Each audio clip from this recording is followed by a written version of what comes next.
الحمد لله نحمده ونستعينه ونستهديه ونستغفره ونعوذ بالله من شرور انفسنا وسيئات اعمالنا من يهده الله فهو المهتد ومن يضلل فلن تجد له وليا مرشدا. الحمد لله غافر الذنب وقابل التوب شديد العقاب للقول لا اله الا هو اليه المصير. اللهم لك الحمد يا من لم تتخذ ولدا ولم يكن لك شريك في الملك ولم يكن لك ولي من الذل والله أكبر كبيرا. وأشهد أن لا إله إلا الله الأحد الفرد الصمد الذي لم يلد ولم يولد ولم يكن له كفوا أحد مالك الملك يؤتي الملك من يشاء وينزع الملك ممن يشاء يعز من يشاء ويذل من يشاء بيده الخير وهو على كل شيء قدير. سبح له ما في السماوات وما في الأرض وهو العزيز الحكيم. له ملك السماوات والأرض يحيي ويميت وهو على كل شيء قدير. هو الأول والآخر والظاهر والباطن وهو بكل شيء عليم. وأشهد أن محمدًا عبده ورسوله بلغ الرسالة وأدى الأمانة وجاهد في الله حق جهاده حتى أتاه اليقين. تركنا على المحجة البيضاء ليلها كنهارها لا يزيغ عنها إلا هالك. شرح الله له صدره ووضع عنه وزره وأعلمه أن مع العسر يسرا وأمره أن إذا فرغت فانصب وإلى ربك فارغب. My brothers and sisters, يقول حق تبارك وتعالى في كتابه الكريم بعد أعوذ بالله من الشيطان الرجيم بسم الله الرحمن الرحيم لقد اقترب للناس حسابهم وهم في غفلة معرضون ما يأتيهم من ذكر من ربهم محدث إلا استمعوه وهم يلعبون لاهية قلوبهم وأسروا النجوى الذين كفروا. Indeed, one of the things that we need to be mindful about is that we're at the end of the time. And the hour is something that we all believe in. الذين يؤمنون بالغيب. And Allah Azza wa Jal gave us indication that اقتربت الساعة. The hour has come. And one of the signs of the hour of its approach is the Prophet ﷺ's bi'tha. بعثت أنا والساعة كهاتين, as he indicated. And we also look around us and globally watching what is happening, and we're seeing clearly that the hour is really near. It's very close. Whatever we're hearing and whatever we're seeing are all indications that the hour is very close. And I do not mean by talking about this issue to make you feel agitated or to make you feel lose focus in life or to become overwhelmed and start leaving your day activities or refocus in your academic life and say it is the end of the hour, should be focusing on my ibadah to meet Allah. But rather, to stay focused on what you are doing in your life in a way that will help you be mindful and ready when the time comes for you to meet the mighty Allah Azza wa Jalla. Because the hour is either the end of life that exists on earth, or your hour in a personal manner is the time when the Malakul Maut will be coming to visit you. And from the signs of an hour are al-Maut al-Mufaji', the sudden death. And today's khutbah is primarily a reflection on a janazah that I have attended yesterday. And the janazahs, probably I should say, that I have attended for the past 2 weeks. Yesterday, it was a janazah for a brother who's 19 years old, a university student doing double major. And the day before was for a brother who's 24 years old. They both died all of a sudden. They went to sleep at night and they did not make it in the morning. One did not have his family members around him. The other one has his family members, and his janazah was outstanding. Not only for the fact that he's 19 years old, a first year university student, doing double major, is an outstanding person academically, but the simple fact that his janazah was different in the number of those who have attended and what has been said among or in his janazah. And one of the things that struck me from the people who spoke during his funeral is what he said to his own parents only 2 days before his death. 2 days before his death, he shared this dream with his parents. And he said to them, last night I saw the Prophet sallallahu alaihi wasallam. And as I'm speaking to you, I'm having goosebumps, because seeing the Prophet sallallahu alaihi wasallam is not any person is privileged to have in his or her life. And in his dream, he said there were people sleeping, and I was attempting to sleep but couldn't find place. And the Prophet ﷺ communicated with him and told him, what's the matter? He said, there's no place for me to sleep, Ya Rasulullah. He said to him, come sleep next to me, Ya Allah. That's so emotional. So emotional that the Prophet ﷺ, in 2 days in advance, told him, you will be sleeping next to me. I don't know what's his name even. And what's striking is what all his shuyukh and teachers and those who attended the funeral said about him. As an imam, I was curious. What have made him be entitled to see the Prophet ﷺ in his dream? What made his janazah outstanding? There must be something. So I went to 3 different people. 2 of his shuyukh, 2 of his teachers, one who have taught him early in his childhood, another who's teaching him, still right now, and his own father. I said to them the same question. I need to know what this young brother was doing in his life to be entitled to see the Prophet ﷺ in his dream. None of them was giving me a straightforward answer, but all of them were saying the following. He was a person who never missed Salat al-Jama'ah in the masjid. He never missed Salat al-Jama'ah in the masjid with his dad. The Imam of the masjid said to me, many of them, brothers or sisters, would not be showing up to the masjid, and they would come whenever it is convenient for them to come. Except for this particular person. He would be prompt in his salah and make it to the masjid whenever he is not going to school. Allahu Akbar.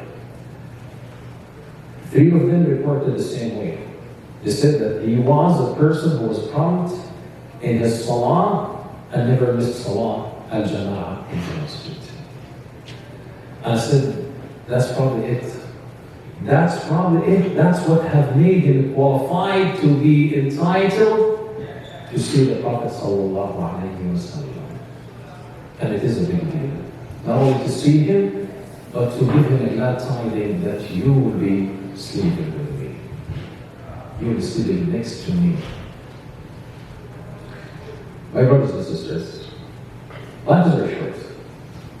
لكل أمة أجل.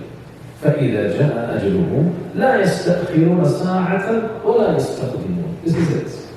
You have a defined time, allocated amount of breath in this life, allocated amount of water to drink, allocated amount of food to consume, allocated amount of seconds to stay in this planet that is called the Earth. And afterwards, your ruh will depart and will be meeting the mighty Allah Azza wa Jalla. And your remainings will stay in the earth. مِنْهَا خَلَقْنَاكُمْ وَفِيهَا نُعِيدُكُمْ وَمِنْهَا نُخْرِجُكُمْ تَارَةً أُخْرَى. That's a fact, no one denying. But the matter of the fact is that we always live in denial. We live in illusions. We always try to push that fact away from us and say, later on, I could deal with this later in my life. I'm still young. I still have goals to achieve. I still have a life to live. Well, no one is asking you not to live your life. No one is expecting you not to excel in your academic life or your professional life. As a matter of the fact, among those who are promised Al-Jannah in their life were people who granted Al-Jannah because of their money. ما ضر عثمان ما صنع بعد اليوم.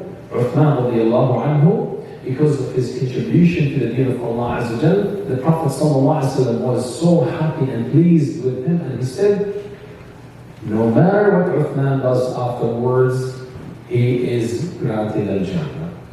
And we know that Abdul Rahman ibn Auf, also from the people of Al-Mubashirin al-Jannah, was very rich, to the point that the Medina was shaking at certain time, not because it had an earthquake, but because of the caravan of Abdul Rahman ibn Auf that walked into the Medina. And he said that I testify in front of Allah Azza wa Jal that this caravan would be content all in the path of Allah Azza wa Jal. So no one is asking you to lose focus of being a successful person, of achieving. As a matter of fact, that's what Islam is encouraging you to be. Excel, as-sabbaqoon, as-sabiqoon, be from the excellers. But at the same time, while you're excelling in your academic life, excel also and be from the as-sabbaqoon in your Islamic or faith life. Among those who will be shaded by the shade of Allah Azza wa Jal is رجل قلبه معلق بالمساجد and شاب نشأ في طاعة الله. A young man or a young woman grew up worshiping the mighty Allah Azza wa Jal. A young man, a man whose heart is attached in the masajid. Al-masjid baytu kulli taqi.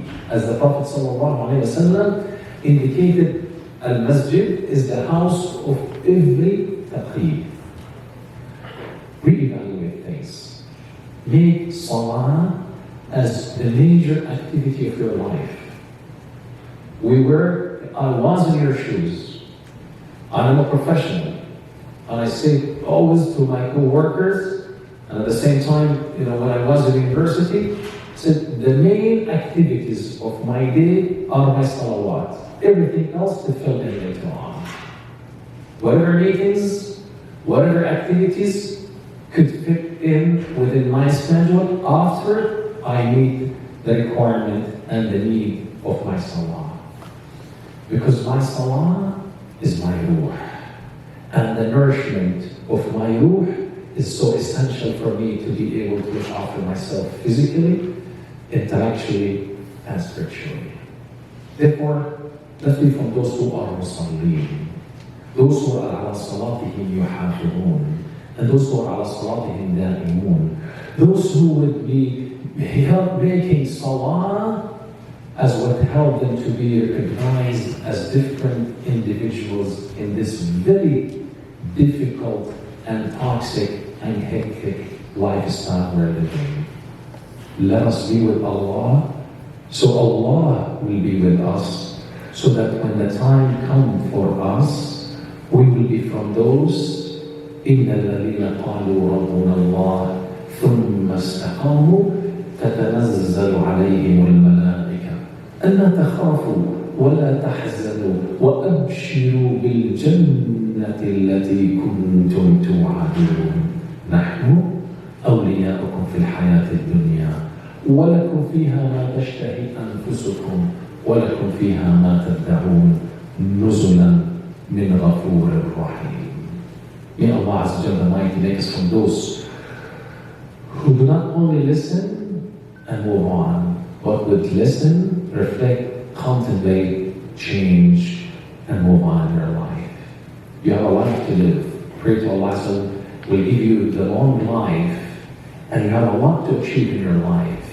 Exceed in your academic life, in your professional life, but at the same time, exceed with your connection with the mighty Allah Azza wa Jalla.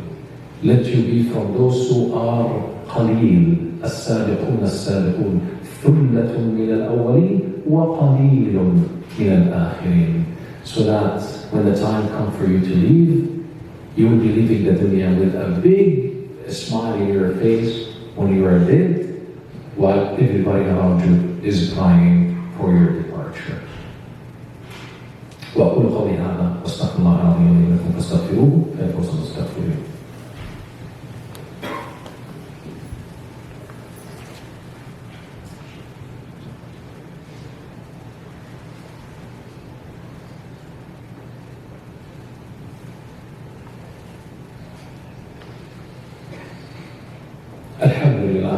الحمد لله نحمده ونستعينه ونستهديه ونستغفره ونعوذ بالله من شرور انفسنا وسيئات اعمالنا.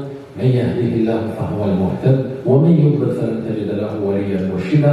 ان الله وملائكته يصلون على النبي يا ايها الذين امنوا صلوا عليه وسلموا تسليما. اللهم صل على سيدنا محمد وعلى ال سيدنا محمد كما صليت على سيدنا ابراهيم وعلى ال سيدنا ابراهيم وبارك اللهم على سيدنا محمد وعلى ال سيدنا محمد كما باركت على سيدنا ابراهيم في العالمين انك حميد مجيد. اللهم انا عبيدك ابناء عبيدك ابناء امائك نواصينا يا رب بيدك ماض يا رب فينا حكمك عدل يا رب فينا قضاؤك. نسالك اللهم بكل اسم هو لك سميت به نفسك انزلته في كتابك او علمته احدا من خلقك او استاثرت به في علم الغيب عندك بان تجعل القران العظيم ربيع قلوبنا يا رب.